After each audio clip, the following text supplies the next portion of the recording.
खामगाव विधानसभा मतदारसंघाचे माजी आमदार आणि काँग्रेसचे ज्येष्ठ नेते दिलीप कुमार सानंदा यांनी काँग्रेस पक्षाच्या प्राथमिक सदस्यत्वासह सर्व पदांचा राजीनामा दिला आहे व 12 जून 2025 रोजी खामगाव स्थित भारतरत्न डॉक्टर बाबासाहेब आंबेडकर नगरपालिका मैदानावर अजित पवार यांच्या प्रमुख उपस्थितीत अजित पवार यांच्या पक्षामध्ये हजारो पदाधिकारी व कार्यकर्त्यांसह जाहीर प्रवेश घेणार आहे, अशी माहिती दिलीप कुमार सानंदा यांनी पत्रकारांशी बोलताना दिली। 31 मे रोजी त्यांनी हा राजीनामा दिला असून 5 जून 2025 रोजी त्यांनी पत्रकारांशी संवाद साधून याबाबत अधिकृत माहिती दिली। त्यांच्या या निर्णयामुळे काँग्रेस पक्षाला मोठा धक्का बसला आहे। सानंदा हे काँग्रेसकडून सलग 3 वेळा आमदार राहिले असून पक्षाच्या संघटनात्मक कामकाजात गेल्या 40 वर्षापासून सक्रिय होते, परंतु गेल्या काही महिन्यांपासून पक्षातील काही घडामोडींमुळे ते नाराज असल्याची चर्चा सुरू होती। अखेर त्यांनी आपली नाराजी अधिकृत राजीनाम्याद्वारे व्यक्त केली आहे।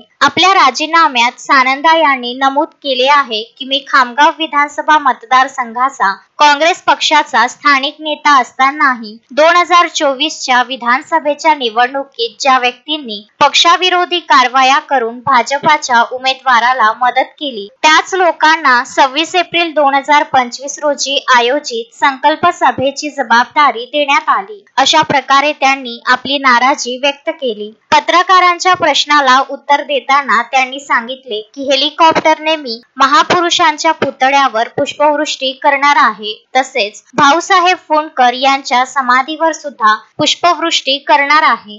काय नेमकी भूमिका आहे? 12 तारखेला आपण प्रवेश घेता राष्ट्रवादी काँग्रेस, काय असं घडलं नेमकं काँग्रेस म्हणून काँग्रेस सोडायची वाटतं? काहीच नाही, घडण्याचा प्रश्नच नाही। जेवढेही काँग्रेसमध्ये नेते आहेत त्यांच्याबद्दल नितांत आदर आहे। 40 वर्ष मला पक्षाने भरपूर काही दिलं। मी म्हणेल ती पूर्व दिशा खामगाव मतदारसंघामध्ये होती। त्यानंतर एखाद्या वेळेस टाय देखील आला तर मोठ्या नेत्याने म्हटलं याला तिकीट द्यायचं, मी म्हटलं नाही, तरी मी म्हटलं ते मान्य झालं। आजपर्यंत मी अल्पसंख्याक समाजाचा असताना देखील पक्षाने मला भरपूर दिलं, त्यांचे उपकार तर मी आयुष्यभर फेडू शकणार नाही।